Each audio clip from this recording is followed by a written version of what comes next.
कभी इंतज़ारे वहशत, कभी वस्ले लज्जत, यही तो है दीवाने मोहब्बत।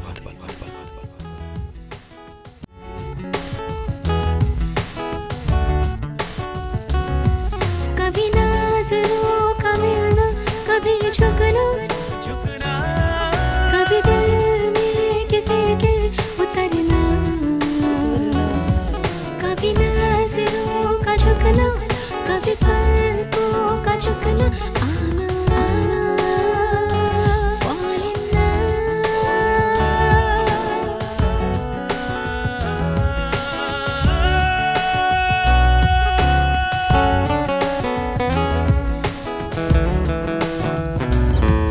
कभी रूठना फिर कभी मनाना, कभी हंसना कभी मुस्कुराना, कभी चलते चलते खो जाना खो जाना।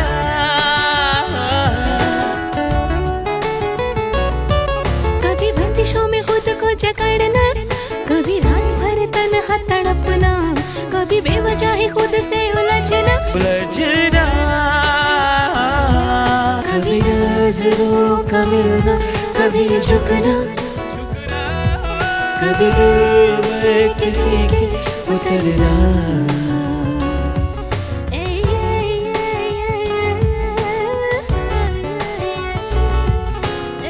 कभी इंतज़ारे वहशत, कभी वस्ले लज्जत, यही तो है दीवाने मोहब्बत। आंसू, खुशी हो या गम, ये हर मौके पर आंखों से रिहा होने के लिए बेचैन रहते हैं। कभी ये आंसू दिल का गुबार अपने साथ बहा कर ले जाते हैं, तो कभी इनका चढ़ा हुआ दरिया इंसान को शिकस्त के किनारों पर ला फेंकता है। आंसू।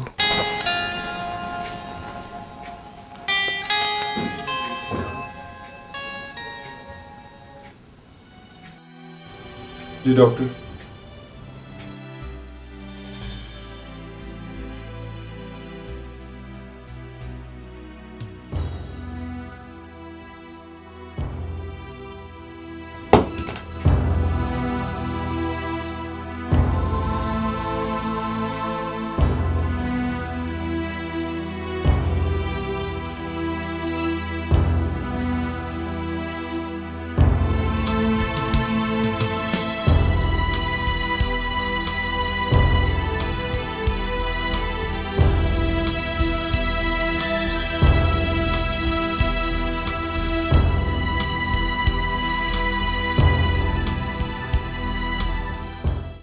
आदिल साहब, हम सबको बेगम साहिबा की मौत का बेहद अफसोस है। वकील साहब, दूसरों को हमेशा अफसोस ही रहता है, लेकिन जिस बेटे से उसकी माँ बिछड़ जाए उसे तो खैर छोड़िए, मैं अपने आप को संभाल लूंगा।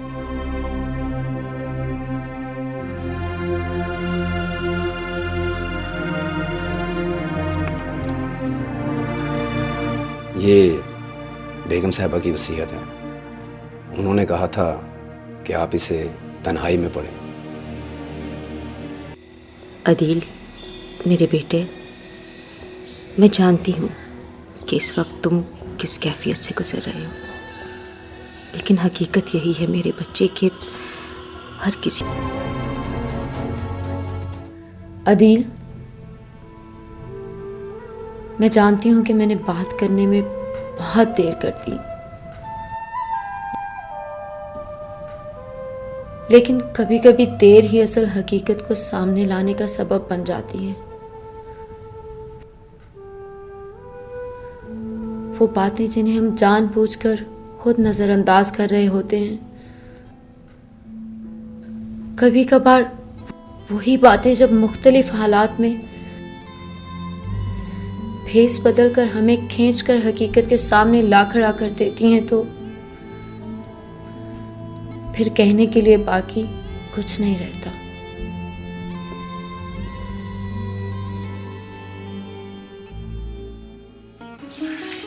ऐसी बात नहीं है मन, इंसान चाहे तो अपने अंदर उठने वाली आवाज़ को अल्फाज का सहारा देकर उन तमाम पछताओं से पीछा छुड़ा सकता है जो उसे।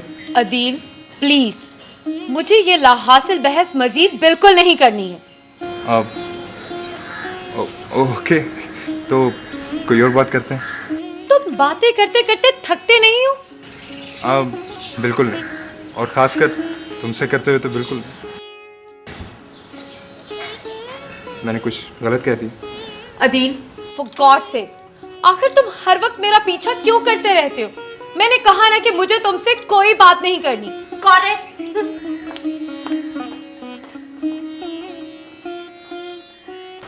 बात हुई क्या?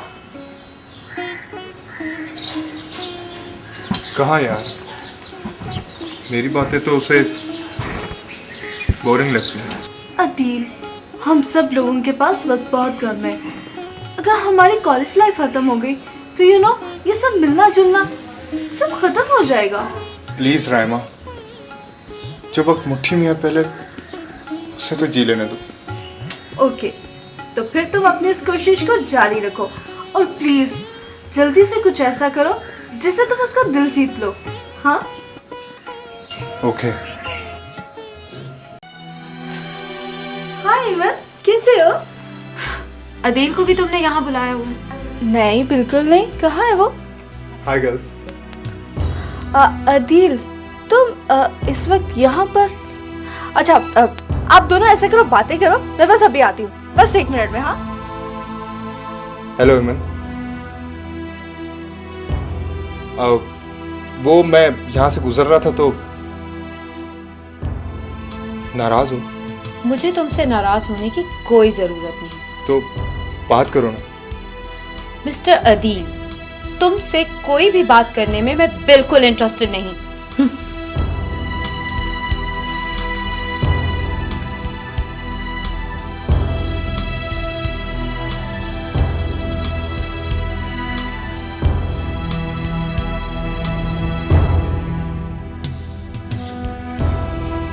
अदील, क्या चुप रहने या किसी को सिर्फ देखने से कोई अपने दिल की बात किसी तक पहुंचा सकता है? रायमा, क्या दिल की बात कहने के लिए भी अल्फाज का सहारा चाहिए होता है? अदील, इंसान को हर कदम पर कोई ना कोई सहारा चाहिए होता है। होता होगा, लेकिन मोहब्बत किसी सहारे की मोहताज नहीं होती।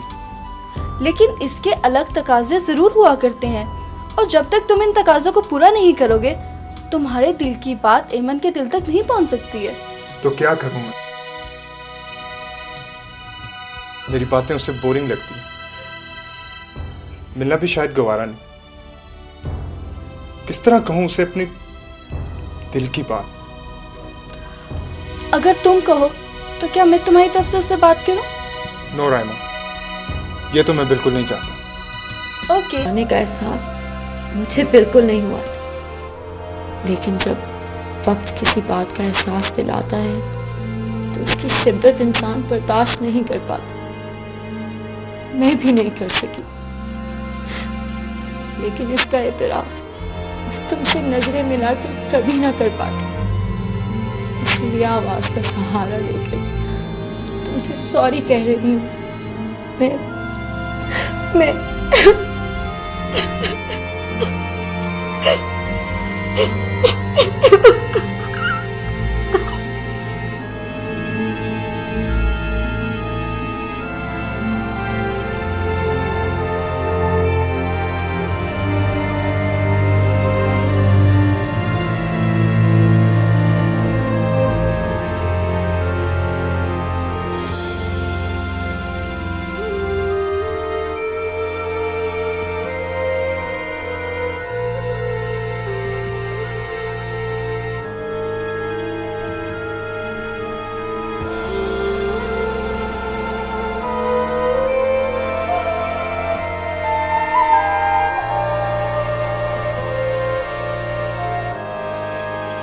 इतने सालों बाद यूं अचानक एमन का पूछने चले आए हो?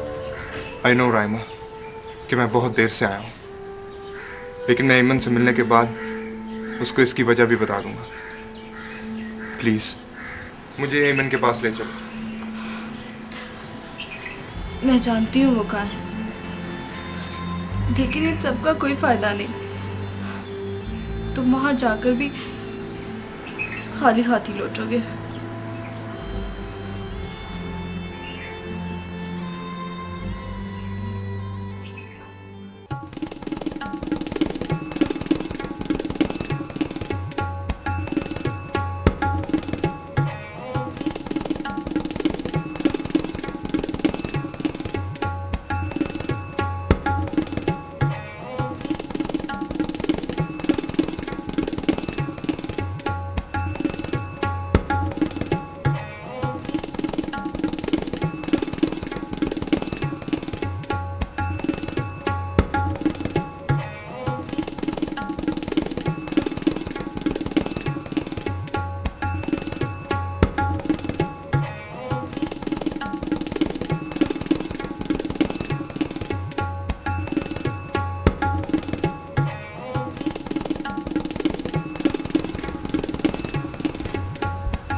अबे पुलिस पीछे पड़ी है क्या? साला जिसे देखो हवा के घोड़े पे सवार।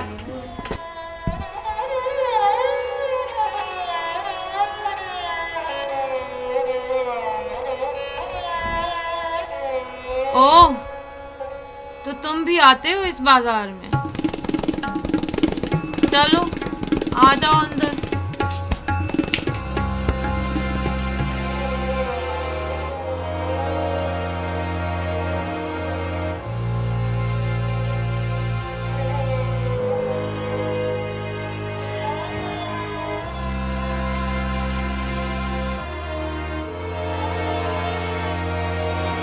अब देखते ही रहोगे या हाँ? एमन? कोई एमन नहीं है यहाँ, कोई एमन नहीं, समझे? यहाँ सिर्फ मैं एमन। ये सब क्या है? और तुम? फिल्मी कहानियाँ लिखनी शुरू करती हैं क्या? ठीक है, स्टोरी सुना देती हूँ, लेकिन बिना दाम के यहाँ कुछ नहीं मिलता। मैं नानी जरा देखती थी। तुम? जरा देर मिस्टर अदील, 6 सालों को तो ऐसी देर कहती। मुझे वो कैसेट कल मिली और आज तुम मुझे ढूंढने यहाँ चले आए, ये सोच कर कि आज भी वक्त हम दोनों के लिए शायद इसी एक पल में रुका रहेगा। तुम्हें मेरी बात का यकीन करना होगा एमन। मत पुकारो मुझे इस नाम से, मत पुकारो जिस नाम के साथ मैंने माजी के न जाने कितने जख्म बड़ी मुश्किल से छुपा रखी। एमन प्लीज आराम से बैठो और मेरी बात सुनो। बात करने के लिए बचा ही क्या है मिस्टर अदील? जो कुछ था वो सब तो जवाब लूट कर ले गया, और मैं ये समझती रही कि शायद हम दोनों एक दूसरे से मोहब्बत करते, लेकिन बाद में मालूम पड़ा कि मोहब्बत तो सिर्फ मैं करती थी, वो तो सिर्फ मेरा इस्तेमाल कर रहा था। वो शायद तो तुम्हें आवाज दी, तो शायद तुम आकर मुझे संभाल लोगे। मैं आना चाहता था एमन, लेकिन तुम ना आ सके। वजह चाहे जो भी हो, हकीकत तो यही है कि तुम्हारे ना आने पर मैं हौसला हार बैठी। जवाब के साथ घर से भागकर बहुत बड़ी गलती तो मैं पहले ही कर चुकी थी। फिर सब कुछ गवा देने के बाद मिलाकर मुझे ये जिंदगी कबूल करना ही पड़ा। फिर न जाने कहाँ किसके साथ बिककर मैं एमन से एमन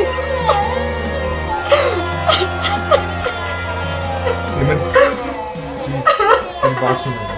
नहीं सुनती मुझे कोई बात।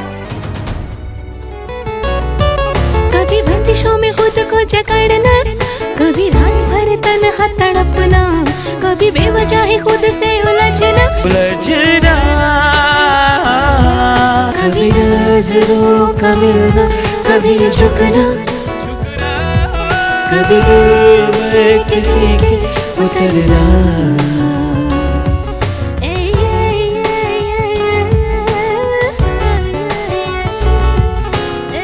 कभी इंतजारे वहशत, कभी वस्ले लज्जत, यही तो है दीवाने मोहब्बत।